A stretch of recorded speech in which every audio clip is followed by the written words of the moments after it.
سلام زخبركم تخاتلتي نايزا channel كما يتخونوا بقرلو ما عن تخاء نحنت مصحف قرب صما أمسير لكم مالتي رائز اللو ولدو تبل مصحفيا بحقك ناتا صما اكتبت ساعي تخنيها أزيا بلص مصحفيا دارغا كلها اتا مصحف نوتيا مالتي خمز نوت كتبت قلاي تخنيها أزيا بلص مصحفيا نعي مالتي ناي وحد تموكرو عامتات زنبوبكو مصحفتي ቁፅሪ 1 ላ ማለት እዩ ፀሓፊኣ ዲያቆን ኣሸናፊ መኮነን ይበሃል ትርጉም ከዓ ብቀሺ ግደይ ገብረፃድቕ ናብ ትግርኛ ተተርጊማ ማለት እዩ እዛ መፅሓፍ እንታይ እያ ትገልፅ ነቲ መጀመርያ እቲ ራእይ እንታይ ምዃኑ ትገልፅ ማለት እዩ ዝኾነ ሰብ ከዓ ምስ ራእይ ከም ዝተፈጥረ ራእይ ዘይብሉ ሰብ ከም ዘየለ ግን ገሌና ሒዝናዮ ንመውት ወይ ከዓ ብሰንኪ ዝሑል መንፈስ እቲ ራእይና ኣብ ውሽጥና ኮይኑ ጥራሕ ይነብር ማለት እዩ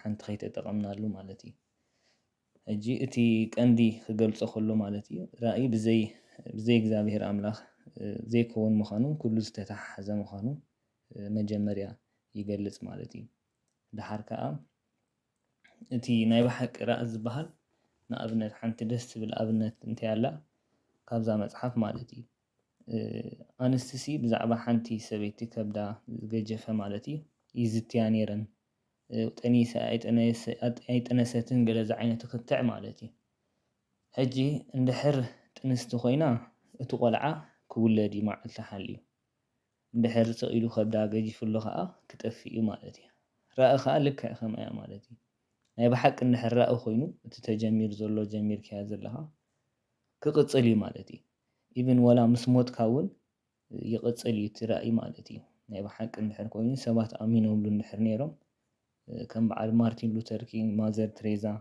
ኣብነት የምፅኡ ማርቲን ሉተር ኪንግ ድሕሪ ሞቱ ዝያዳ እቲ ናቱ ራእይ ተላዒሉ ማለት እዩ እንድሕር ራእይ ዘይኮነ ግን ኣብኡ ከሎ ክጠፍእ እዩ ማለት እዩ እዚ ኣጋጢምና ኸውን ወይ ኣብ ሰባት ርኢና ንኸውን ኢና ሓደ ነገር ጀሚርካ ዘይምውዳእ ማለት እዩ ካልእ እቲ ገለ ንኣሽቱ ዝፀሓፍክዎን ኣሎ ካብዛ ራእይ ዘለዎ ትብል መፅሓፍቲ ማለት እዩ ከም ጥቕስታት ዘውፃእኽዎ ገለ ከካፍለኩም እየ ማለት እዩ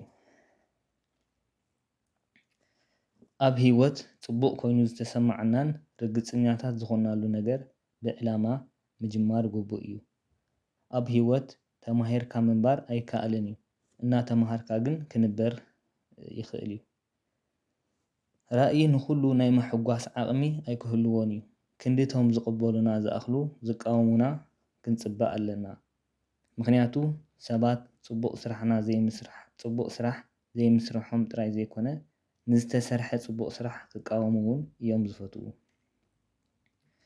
ከምቲ መግቢ ምብላዕና ክንምጎስ ዘይንደሊ ፅቡቕ ስራሕ ከዓ ንርእስና ዝገበርናዮ ስለ ዝኾነ ምምጓስ ክንፅበ የብልናን ክሳብ ዘይሞትና ሰናይ ነገር ክነቋርፅ ኣይግባአናን እዩ ኣብ ሰማይ ሰናይ ነገር ምስራሕ ኣይከኣልን እዩ ምክንያቱ ሰማይ ናይ ስራሕና ውፅኢት ዘለዎ ስፍራ እያ ስለዚ እዛ ዓለም እዚኣ ናይ ስራሕ ዓለም ስለ ዝኾነት ፅቡቕ ስራሕ ንምስራሕ ኣይንሰልኪ ራእይ ካብ ገዛእ ርእስና ኣማዕዲና ምርኣይ ናትና ንዘይኮኑ ንናይ ቀረባ ኣዝማድና ንዘይኮኑ ወገናት ምቕንዛው እዩ ማዘር ትሬዛ ንሰባት ክሳብ ክንደይ ኢና ክንፈትዎም ዘለና ምስ በልዋ ቃንዛ ክሳዕ ድስማዓና ኢላ መለሰት ይበሃል ሰብ ማለት ተጠቒምና እንድርብዮ ንብረት ዘይኮነ ኣይኮነን ሰብ እንተደኸመ እኳ መሊሱ ሓይሉ ኣሓዲሱ ዝትንስእ ፍጥረት እዩ እቲ ቀዲሙ ዝረኣየ ንሓድሽ ወለዶ መገዲ ከርእዮ ይግብኦ ከይምሃርካ ምቋስን ነቲ ሰናይ ሰናይ እዩ ከይበልካ ንጌጋ ምባልን ኣይግባእን እዩ ኣብ ራእይ ዓቕሚ እንተልይካ ምግያይ እንተዘይብልካ ግን ንኣሽቱ ምስልጣን ይግባእ ሃብቲ ንራእይ ኣይወልዶን እዩ ራእይ እንተኮይኑ ግን ይደፍእ ካብ ደረቕ ምቾት ካብ ከይብሉኒ እስር ቤት ዘይተፈትሐ ንኻልኦት ብርሃን ክኸውን ኣይክእልን እዩ ስነ ምግባር ዘይብሉ ህዝቢ ፀላኢ ከይመፆ ንሓድሕዱ ዝጣፋእ ህዝቢ እዩ ኣእምሮ ከይለምዐ ሃገር እንተለምዐ ግን ዘሐጉስ ውፅኢት ኣይህልዎን ንሓድሕድና መታን ክንዳላለ ፀጋታት ርሕቕ ኢሎም ተቐመጡ። ካብ ሰባት ክንረኽቦ ንኽእል ነገር ብቴክኖሎጂ ክንትክኦ ኣይከኣልን። በዓል ራእይ ጉድኣት ካልኦት ክስምዖ ይግባእ። ኣብ ሓጎስ ካልኦት ከዓ ብልቢ ክሕጎስ ኣለዎ።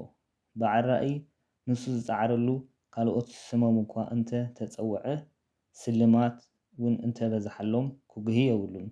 ናይ ሰብ ምስጋና ውዳሴ ኮንቱ እዩ ካብ ምዃኑ ኣይሓልፍን። ሰማያዊ ዓስብን ናይ ሕድና ዕግበትን ቆፂርካ ምሕጓስ የድሊ። በዓል ራእይ ሰብ የብለይን ኣይብልን እዩ። ብኣንፃሩ እግዚኣብሔር ኣለኒ እዩ ዝብል። ሰብ ራእይ እንታይ ገይሮምለይ ዘይኮነ እንታይ ገይረሎም፣ እንታይ ክገብሩለይ ዘይኮነ እንታይ ክገብረሎም ኢሎም ዝሓስቡ ሰባት እዮም። ወለዶና ዝበለፀ ናብራ እደሊ ኣለኹ እዩ ዝብል። ንዑ እቲ ዝበለፀ ናብራ ከዓ ገዛን መኪናን እዩ። ሰብ ንዝኣክል ዓብይ ፍጡር እዞም ንበዚኦም ዕላማ ክኾንዎ ኣይክእሉን እዮም። ብዘይ ነፃ ሕሊና ራእይ ምቕፃል ኣዝዩ ከቢድ እዩ። ኣብ ዓለም ዝዓበየ ወይ ዝበለፀ ባህሊ ጌጉኡ ዝኣምን ይቕሬታ ዝሓትትን ባህሊ እዩ።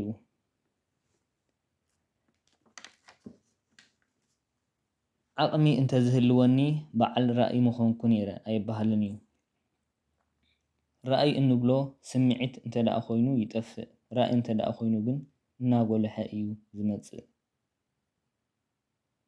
ንእግዚኣብሔር ኮነ ንእንፈትዎም ሰባት ንእሽቶ ነገር ክንፍፅም ምስ እንጅምር ኢና ፍቕርና ክንገልፀሎም ንኽእል። ኣድላይ ነገር ምሁር ምዃንካ መረጋገፂ ዘይኮነ ራእይ ዘለዎ ተግባር እዩ። ካብ ብኣጋጣሚ ዝተረኽቡ ዓወታት ብርድኢት ዝተረኽቡ ዓወታት ኣዝዮም የሕጉሱ። ንነብሲ ወከፍ መዓልቲ ከም ናይ መወዳእታ መዓልቲ እንተ ዝቆፅሮ ነይረ ብዙሕ ስራሓት ምፈፀምኩ ነይረ። ስለዚ እምበኣር ዕድመይ ውሕድ ምዃኑ ንገረኒ ኢልና ንፀሊ። ኣተሓሳስባና ኣብ ሰባት እምነት እንተደኣ ረኺቡ ንሳቶም ካባና ንላዕሊ መስዋእቲ የኸፍልሉ። ኣብ ውሽጢ ፖለቲካ ሓቂ ምስ ትሕወስ ፖለቲካ ዝበሃል ኣይህሉን። ፖለቲከኛታት ንምምሳል ከም ናይ ፖለቲካ ፅድቂ ይርእይዎ።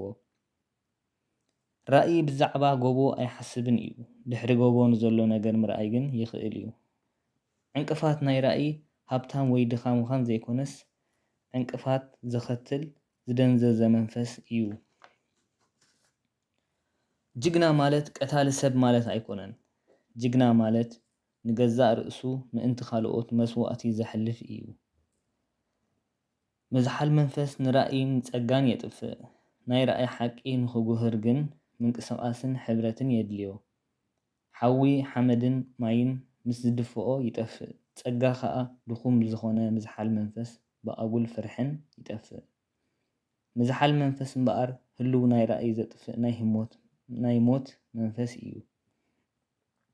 ሰብ ራእይ ዕድል ይፈጥሩ ደኣ እምበር ኣይፅበይን እዮም። ብሰብ ዝተረኽበ ክብሪ መሊሱ ሰብ ክወስዶ ይኽእል እዩ። እግዚኣብሔር ዝዓደሎ ናይ ሕልና ክብሪ ኣሕሊፍካ ንዘይምሃብ እስር ቤት ምውራድ ግን ዝዓበየ ናፅነት እዩ። እምበኣር ዝኸበርኩም ተኸታተልቲ እዚአን ገለ ካብተን ዝፀሓፍክዎን ነጥብታት ማለት እዩ። እምበር ከምቲ ኣቐዲመ ዝበልኩኹም ኩላ እታ መፅሓፍ ዳርጋ ኩላ ፖይንትስ እያ ማለት እዩ፣ ነጥብታት እያ። ክተንብብዋ ከዓ ኣብዘይ ኣንበብኩማ እንድሕር ኣለኹም ይምሕፀነኩም ማለት እዩ። ካልእ ንኣብነት ብዛዕባ ናይ ማርቲን ሉተር ኪንግ ክዛረብ ከሎ ከዓ ማርቲን ሉተር ኪንግ ከም ውልቀ ሰብ ኣብ ደሓን መነባብሮ ዝነብር ነበረ ሰብ እዩ። ኣብቲ ግዜ እቲ ማለት ፀለምቲ ብጭኮና ሕማቕ ናብራ እንዳሕለፉ ከለዉ ንሱ ግን ፋሚሊ ነይሮሞ፣ ቆልዑት ነይሮሞ፣ ናይ ሓንቲ ቤተክርስትያን ኣገልጋሊ ነይሩ፣ ደሞዝ ነይርዎ ከምዚ ንሕና ኖርማል ንነብሮ ማለት እዩ ይነብር ነይሩ። እንተኾነ ግን ኣብ ውሽጡ ራእይ የቃፅሎ ነይሩ። እቶም ህዝቡ ብጭኮና ብግፍዒ ይነብሩ ነይሮም። ኣብቲ ግዜ እቲ መሰላቶም ኣይተሓለወን ነይሩ። ኩሉ ነገር ዝተፈላለየ ፃዕዱን ፀለምትን ዝተፈላለየ ኣካይዳን ናብራን ላይፍ ስታይል ነይርዎም ማለት እዩ። ሕጂ ነዚ ድቃሳይ ከሊእዎ ንዑ ማለት እዩ። ሕጂ እቲ ራእይ ዝበሃል በዓል ራእ ዝበሃል ናይ ነብሱ ጥራሕ ዘይኮነ ናይ ብዙሓት ሰብ ናይ ሕብረተሰብ ኢቭን ናይ ስጋኻ ጥራሕ ዋላ ዘይኮነስ ናይ ኩሉ ሰብ ማለት እዩ ኣብዚ ዓለም ዘሎ ፍጡር ክብደል ከሎ ክስማዓካ ከሎ እሱ እዩ እቲ ራእ ዝበሃል ማለት እዩ። ሕጂ ኣነ ኣብ ሕብረተሰብና ካብ ዝሪኦ ኣነ እውን ኣካል ናይቲ ሕብረተሰብ ስለ ዝኾንኩ ካብ ሰባት ንፅበ ኢና ኣዝዩ ተጠናነገ ሂወት ስለ ዘለና ከምዚ ዘይገበረለይ ከምዚ ገለ ብፍላይ መጀመርያ ስደት ክትወፅእ ከለካ ከምኡ ዝብል ስምዒት ይመፅእ ማለት እዩ። ሕጂ መጀመርያ እቲ ተፀባይ እውን ኢምፓቲ ክህልዎ ኣለዎ።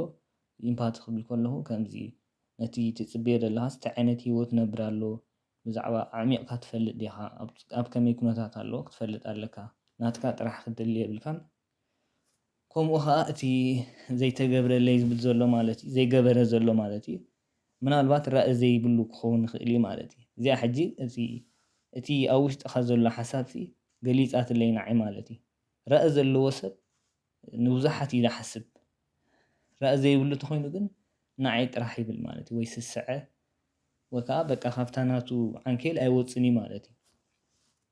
ስለዚ ንከምዚ ዓይነት ሰብ ዘይገበረለይ ከምዚ ዘይኮንካ ትቁጣዕ ክትሓዝነሉ ከማን ኣለካ ምክንያቱ ራእ ስለ ዘይብሉ እዩ ናቱ ጥራሕ ዝሓስብ ወይ ኣብቲ ብዛዕባ ናቱ ረብሓ ጥራሕ ዝሓስብ ዘሎ ማለት እዩ።